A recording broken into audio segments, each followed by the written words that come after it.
আসসালামু আলাইকুম ওরহমতুল্লাহি ওবারাকাতুহ। আজকে কথা বলবো N8 এর কিছু বেসিক্স এবং নোটস নিয়ে। সো আমি যদি শুরুতে প্রথমে N8 এ আসি তাহলে মূলত এরকম একটা ইন্টারফেস আমি পাবো, যেখানে আমার এখানে কিছু ওয়ার্কফ্লোস আছে, বাট আপনাদের হিতে নাও থাকতে পারে। আমরা এখানে ক্রিয়েট ওয়ার্কফ্লোতে ক্লিক করে একটা ওয়ার্কফ্লো ক্রিয়েট করতে পারি। আপনি আপনার N8 ইনস্টলেশনের পরে শুরুর কাজ থাকবে যে এই জিনিসগুলো একটু ক্লিক করে করে দেখা যে কোন জায়গায় কোন জিনিসগুলো আছে। এর ফলে আপনি এই পুরো যে এনভায়রনমেন্ট আছে এর সাথে একটু আপনি ইউজ টু হয়ে যাবেন। সো আমি একটা ওয়ার্কফ্লো ওপেন করি, এটা টেস্ট নামে আমি করে রাখছি জাস্ট। সো N8 এর ফার্স্ট নোড হয় always trigger node. So trigger node কি? যখন আমরা যদি একটা বুলেট, একটা পিস্তল কল্পনা করি, সো এখানে কিন্তু ট্রিগার থাকে। সো যখন আমরা ট্রিগারে প্রেস করি তখন বুলেট বের হয় এবং বাকি কাজগুলা ওর যা করার ও সেটা করে। সো এখানে ট্রিগার বলতে কোনো কিছু শুরু করাকে বোঝায়।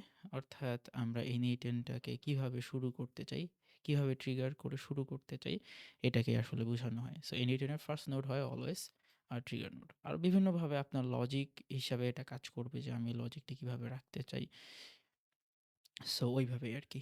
সো ট্রিগার ম্যানুয়ালি বলতে, সো এখানে আমরা এটাকে ম্যানুয়ালি নিজে, নিজে ট্রিগার করব। এটা ম্যাক্সিমাম ইউজ হয় টেস্টের জন্য, এবং যখন কোনো ওয়ার্কফ্লো ডেভেলপমেন্টের পর্যায়ে থাকে তখন এটা ইউজ করা করা হয়। জাস্ট বিকজ আমরা তখন ওইটাকে আ অন্য কোথাও থেকে ট্রিগার করতেছি না। আমরা এখনই ট্রিগার করে ওইটার রেজাল্ট আমরা এখনই দেখতে চাই। দ্যাটস ওয়াই আমরা এক্সিকিউট ম্যানুয়ালি আমরা এক্সিকিউট করব। So N8 basics and nodes এর ক্ষেত্রে আসলে এখানে খুব বেশি কিছু নাই। আমরা মূলত আমাদের যে লার্নিং পাথ হবে এটা হবে প্রজেক্ট বেস। অর্থাৎ যে আমরা একটা প্রজেক্ট ধরবো, দেন সেই প্রজেক্টের ফ্লোটা কিভাবে কাজ করতেছে, সেটা কিভাবে করা হইছে সেটাকে স্টেপ বাই স্টেপ করব। এবং আপনাদের কাজ হবে যে আমি যে কাজগুলা করতেছি এগুলাকে same step by step just copy করা। কপি করে, করে আপনার যে N8 আছে সেইখানে সেই পুরো প্রসেসটাকে করে ফেলা। সো এইখানে N8 এর দেন ইভেনচুয়ালি আপনি দেখবেন যে আপনি লজিক এবং নোটগুলা সম্পর্কে বুঝে যাচ্ছেন। আ যখন কেউ ওয়ার্কফ্লো তৈরি করে, আপনি তাদের ওয়ার্কফ্লো গুলো দেখলে একটু বুঝতে পারবেন যে তারা আসলে দেখা যাচ্ছে যে ওয়ান বাই ওয়ান ওয়ার্কফ্লো বসাচ্ছে। মানে ওয়ান বাই ওয়ান নোড তারা নিয়ে আসতেছে। এখন আপনি দেখে একটু ওভারওয়েলমড হয়ে যাচ্ছেন যে আচ্ছা, কিভাবে আনতেছে, লাইক সে কিভাবে বুঝতেছে। সো এই জিনিসগুলো নিয়েও আমি ডিসকাস করব, এবং এইটা আসলে লজিক বিল্ডিংটা আপনার একটু টাইম লাগবে। বাট যখন একবার লজিক বিল্ডিং আপনি নিজে, নিজে করতে পারবেন তখন দেখবেন যে আপনি যেকোনো ওয়ার্কফ্লো যেভাবেই হোক না কেন আপনি করে ফেলতে পারতেছেন। তো যদিও আমরা আমাদের লার্নিং এ এটা প্রজেক্ট বেস করব, বাট তারপরেও কিছু, কিছু নোট সম্পর্কে আপনাকে জেনে রাখতে হবে পার্টিকুলারলি।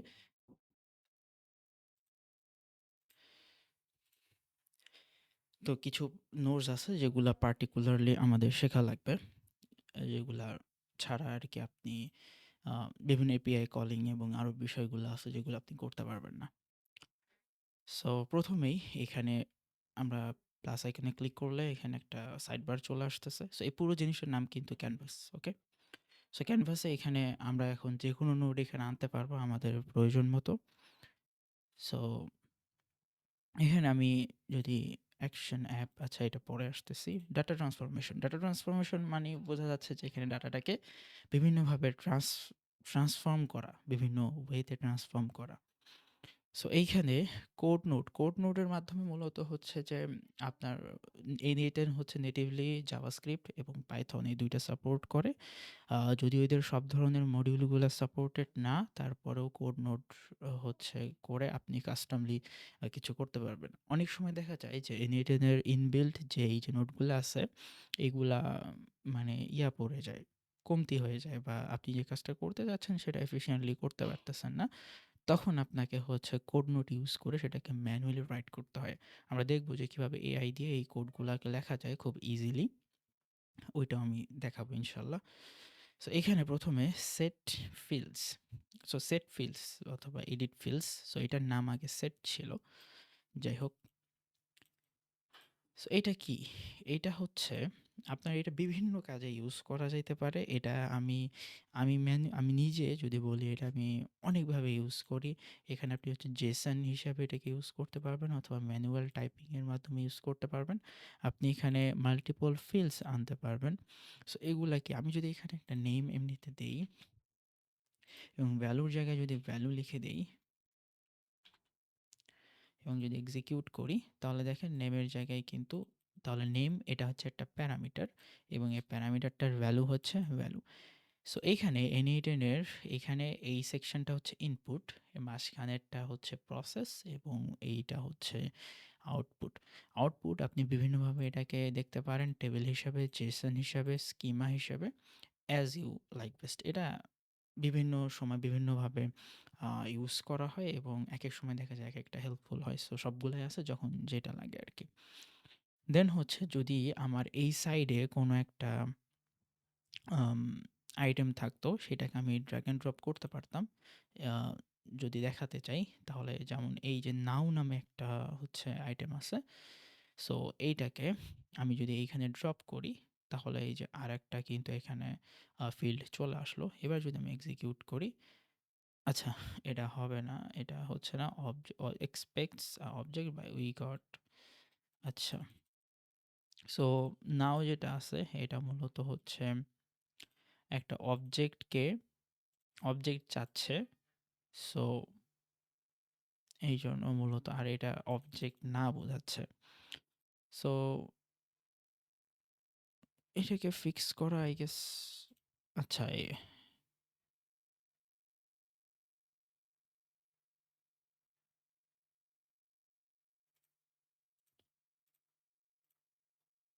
ওকে, সো এবার চলে আসছে। ওকে, সো এবার এখানে ফিল্ডসের মধ্যে ২ ধরনের আপনি ভিউয়েবল অপশন দেখতে পারতেছেন। একটা হচ্ছে ফিক্সড, একটা হচ্ছে এক্সপ্রেশন। সো কোনটা কখন ইউজ করা হয়? ফিক্সড হচ্ছে যে ভ্যালুটা আপনি দিছেন বা যে নামটা আপনি দিছেন আপনি যখন ওইটাই রাখতে চান তখন ফিক্সড। বাট যখন আপনি এক্সপ্রেশন মোডে যান তখন আপনি বুঝান যে এইটা কোনো একটা ভ্যালু ক্যারি করতেছে। ঠিক আছে? সেটা সবসময় না, যখন আপনি এইখানে কোনো আ কি বলে ওইটাকে জেসন আপনি যখন ইউজ করেন, জেসন প্লেস হোল্ডার যখন আপনি ইউজ করেন। যেমন আমি যদি জেসন ডট আউটপুট, এটা হচ্ছে একটা জেসন প্লেস হোল্ডার। সো এই প্লেস হোল্ডার এখন কাজ করতেছে না বিকজ আমার এইখানে এই ইনপুটটা নাই যে এআইটা ইউজ করতেছে, রাইট? বিকজ আমার এখানে ইনপুট কি এমটি। সো এই জন্য যেহেতু এই নামের কোনো ইনপুট নাই সেহেতু এটা রেড কালার আনডিফাইন্ড দেখাচ্ছে। ওকে, সো আমি যদি এটাকে এক্সিকিউট করি সেখানে আনডিফাইন্ড দেখাচ্ছে। এই যে ভ্যালুর জায়গায় নেম কিন্তু আনডিফাইন্ড দেখাচ্ছে। আমি যদি একটু দেখানোর জন্য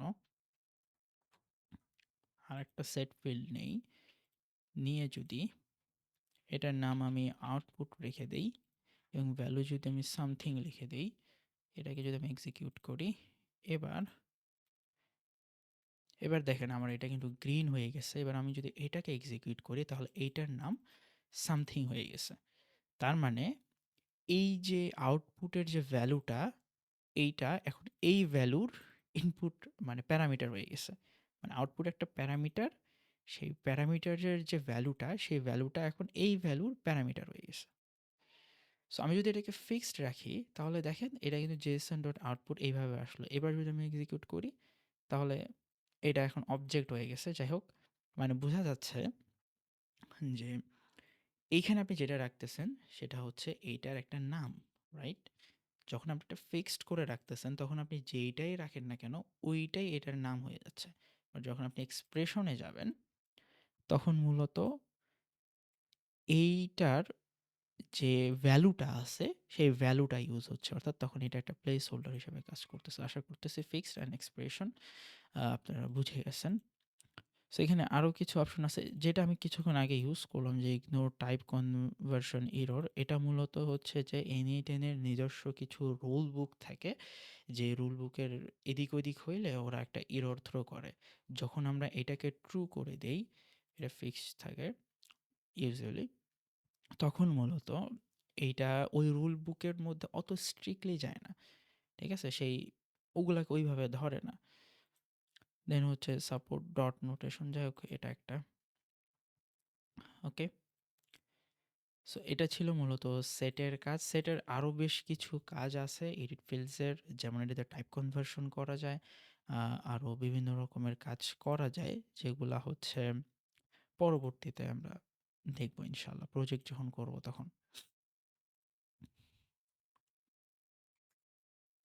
সো আমি যদি এডিট ফিল্ডস আবার নেই, আচ্ছা, সো আমি যদি এখানে আবার একটা এডিট ফিল্ডস নেই এবং এইখানে যদি আমি এটার নাম দিই ডেটা, এবং আমি এখানে একটা থার্ড ব্র্যাকেট দিলাম, আচ্ছা এটাকে এক্সপ্রেশন করে দেই, দেন আমি এখানে থার্ড ব্র্যাকেট দিয়ে এখানে দিই ডেটা 1, ডেটা 2, ডেটা 3। ওকে, আমি যদি এবার এটাকে এক্সিকিউট করি, আচ্ছা এটাকে আমি অ্যারে, ওকে তাহলে দেখেন আমার এখানে কি হচ্ছে, একটা লিস্ট আইটেম আসলো বা একটা অ্যারে আইটেম আসলো, যে আইটেমের আন্ডারে আমার আরও 3টা আইটেম আছে যারা স্ট্রিং। যাই হোক, এত টেকনিক্যাল কথা মনে না রাখলেই হবে। সো এটাকে আমি এটার সাথে অ্যাড করে দিই। সো কিছুক্ষণ আগে এটা কিন্তু গ্রিন ছিল, দেন এটা ইয়েলো হয়ে গেল। সো গ্রিন মানে হচ্ছে যে এটা অলরেডি এক্সিকিউটেড এবং এর একটা ভ্যালু আছে, বা ভ্যালু নাও থাকতে পারে, বাট গ্রিন মানে হচ্ছে সেটা অলরেডি সাকসেসফুলি এক্সিকিউটেড। যদি ইয়েলো থাকে তার মানে কোনো একটা আউট ইনপুট অথবা এর ইন্টারনাল কোনো একটা ডেটা চেঞ্জ হয়েছে, যার যার কারণে হচ্ছে এটাকে এক্সিকিউট করা লাগবে। যদি আমি এক্সিকিউট করি তখন এটা আবার গ্রিন হয়ে গেছে, মানে সাকসেসফুলি এক্সিকিউটেড। আর যদি রেড হয় কখনো, তার মানে সেখানে কোনো ইরর দেখা দিছে। এবার তাহলে আমরা এখানে আরেকটা নোডের কাজ দেখব, যেটা হচ্ছে স্প্লিট। সো স্প্লিট কি করে? স্প্লিট মূলত এটার নামই হচ্ছে স্প্লিট বা ভাগ করা। কোন একটা অ্যারে বা অবজেক্ট যেগুলোর আন্ডারে মাল্টিপল অ্যারে বা অবজেক্ট বা কোনো সিঙ্গেল ডেটা আছে, সেগুলোকে ভাগ করে ততগুলো আইটেমে কনভার্ট করে। অর্থাৎ আমি যদি ডাটাটাকে এইখানে দেই, এবার যদি এক্সিকিউট করি, তাহলে এখানে একটা ডাটা চলে আসলো, বাট ইন রিয়ালিটি আমি যদি টেবিলসে যাই, তাহলে দেখেন ডাটা 3টাই আসছে, বাট প্রত্যেকটাতে একটা করে ডাটা আছে।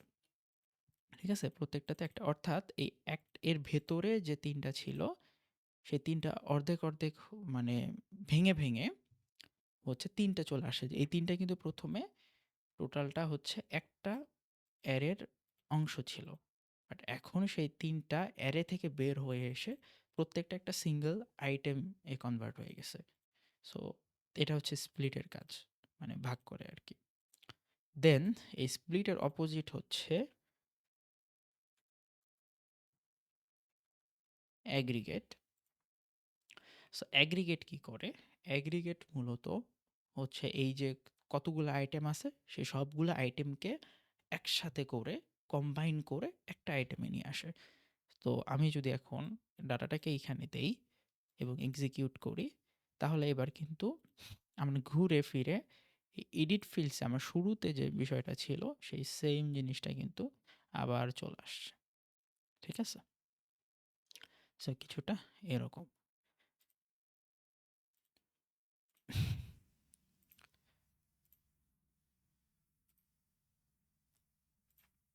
ওকে, সো এবার আমরা লুপ নোডের একটু কাজ দেখব। লুপ লুপ মানে হচ্ছে কোনো একটা বিষয় বারবার চলা। সো লুপের মূলত অনেক কাজ আছে, এইটা নিয়ে মনে হয় পুরো একটা সিঙ্গেল ভিডিওই বানানো যাবে 5 থেকে 10 মিনিটের। তারপর আমি এখানে ছোট করে কিছু বলবো। সো লুপের কাজ হচ্ছে আইটেমস কন্ট্রোল করা, বা একটা আইটেম কতবার যাবে, বা মানে একসাথে কতগুলো আইটেম আমি পাস করব সেটাকে কন্ট্রোল করা। সো লুপ মানে বোঝায় যে বারবার একটা কাজ করা, রাইট? বাট আমরা এটাকে হচ্ছে, হ্যাঁ বারবার কাজটা করবে, বাট কয়টা করে একসাথে করবে সেটাকে বোঝানো। সো এটা হেল্প করে কখন? যখন ধরেন আমরা একটা এপিআই কল করব। সো এপিআই এর মধ্যে একটা টাইম লিমিট থাকে, বা একটা হচ্ছে একটা লিমিট থাকে যে কতগুলা রিকোয়েস্ট আপনি একসাথে করতে পারবেন। সো ধরেন কোনো একটা কোম্পানি তাদের এপিআই এন্ডপয়েন্ট আপনাকে দিয়েছে এবং তারা আপনাকে বলতেছে যে আপনি একসাথে 10টা কল করতে পারবেন। একসাথে 10টা কল করতে পারবেন। এর বেশি হলে আপনাকে আমরা এরর দিয়ে দিব বা ওইটা আমরা এক্সিকিউট করব না। সো আপনি তখন কি করতে পারেন? এমন একটা সিস্টেম তৈরি করতে পারেন যেটা শুধুমাত্র 10টা হচ্ছে আ একসাথে সে হচ্ছে ১০ বার ১০ টাই হচ্ছে সে কল করতে পারে, ১০ বার কল করতে পারে। কারণ ১১ বার হলে তো সেটা হচ্ছে আপনার এরর দেবে। রাইট? সো সেই জিনিসটা আমরা এই লুপের মাধ্যমে করতে পারি। কেমন? সো আমি যদি এটাকে একবার রান করি, তাহলে দেখেন ৩ টা আইটেম থেকে ১ টা আইটেম গেছে। কোন আইটেমটা গেছে? আমাদের ফার্স্ট আইটেমটা গেছে। এরপর আমি যদি এখানে ২ লিখে দেই, তাহলে এবার আমাদের টেবিলে গেলে দেখতে পারবো যে ২ টা আইটেম আসছে। আমি যদি এখানে ৩ লিখে দেই, তাহলে আমাদের ৩ টা আইটেম আসছে। এইভাবে আমরা ডাটাটাকে কন্ট্রোল করতে পারবো যে আমরা কয়টা আইটেম আমরা হচ্ছে পাস করতে চাই পরবর্তী নোডে, এবং সেটা ফিনিশ হওয়ার পরে সেকেন্ড নোডটা আমরা আর কি দেন ওইটার হচ্ছে কাজ করব, রাইট? সো আমি যদি এইখানে একটা সেট ফাংশন ইউজ করি, সেট নোড, এটাকে এখানে দিলাম জাস্ট টু ভিজুয়ালাইজ, এবং এটা এখানে দিলাম, এবং পুরো এই জিনিসটাকে আমি যদি এক্সিকিউট করি, আচ্ছা আমরা ভালোভাবে দেখতে পারলাম না যেহেতু এটা খুবই দ্রুত হয়ে গেল। সো আমি এখানে একটা ওয়েট ফাংশন ইউজ করে আমি এটাকে ২ সেকেন্ড ওয়েট করব, ওয়েট নোড ইউজ করে। সো আমি যদি এবার এটাকে এক্সিকিউট করি, তাহলে দেখেন প্রথমে একটা আইটেম আসলো, সেটা গেল, দেন আবার কমপ্লিট হইলো, ২টা আইটেম আসলো গেল, দেন থার্ড আইটেম এসে কমপ্লিট হয়ে ফাইনালি আমাদের লুপের মধ্যে, লুপের শেষে আমাদের ৩টা আইটেম চলে আসলো। আমি যদি লুপ ইউজ না করে এটা করতাম, তাহলে কেমন হতো? আমি যদি লুপ ইউজ না করে আমি জাস্ট এটাকে ডিরেক্টলি পাস করে দিতাম, তাহলেও কিন্তু আমাদের ৩টা আইটেম আসতেছে, রাইট? তাহলে আমরা লুপ ইউজ করার মানে দরকারটা কি ছিল? সেটা আমরা ১ম এ বললাম যে যেহেতু এটা ৩টা, সো ধরেন এইখানে কখনো এরকম হলো যে ১০০টা আইটেম চলে আসলো। সো আপনি যারা বা ধরেন ১০০০টা আইটেম চলে আসলো। সো যার আইপি আপনি ইউজ করতেছেন, সরি এন্ডপয়েন্ট, এপিআই এন্ডপয়েন্ট আপনি যারা ইউজ করতেছেন, সে আপনাকে দিচ্ছে যে আপনি একবারে ১০টার বেশি কল করতে পারবেন না। বাট আপনি একবারে ১০০০টা কল করতেছেন যখন ১০০০টা আসতেছে। সো এটা একটা সমস্যা না? অবশ্যই এটা একটা সমস্যা। সো সেইটাকে আমরা কি করব? লুপ দিয়ে হচ্ছে আমরা সেটাকে হচ্ছে কাউন্টার করব। কারণ লুপের মাধ্যমে আমরা ১ম এ একটা বা যেহেতু তারা ১০টা অ্যালাও করে, সো আমরা ১০টা একসাথে পাঠালাম। ১০টা কমপ্লিট হইল। দেন কিছুক্ষণ ওয়েট একটা দিলাম। সো কিছুক্ষণ ওয়েট করলো এপিআইটা রিফ্রেশ হওয়া পর্যন্ত। দেন এটা গিয়ে হচ্ছে নেক্সট ১০টা আবার প্রসেস করলো।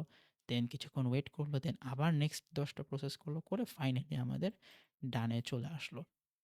সো পুরো বিষয়টা কিন্তু কমপ্লিট হইল এবং আমরা কিন্তু আমাদের যা লাগে আরকি মোস্টলি, তো সেইটা আমরা পেয়ে গেলাম, রাইট?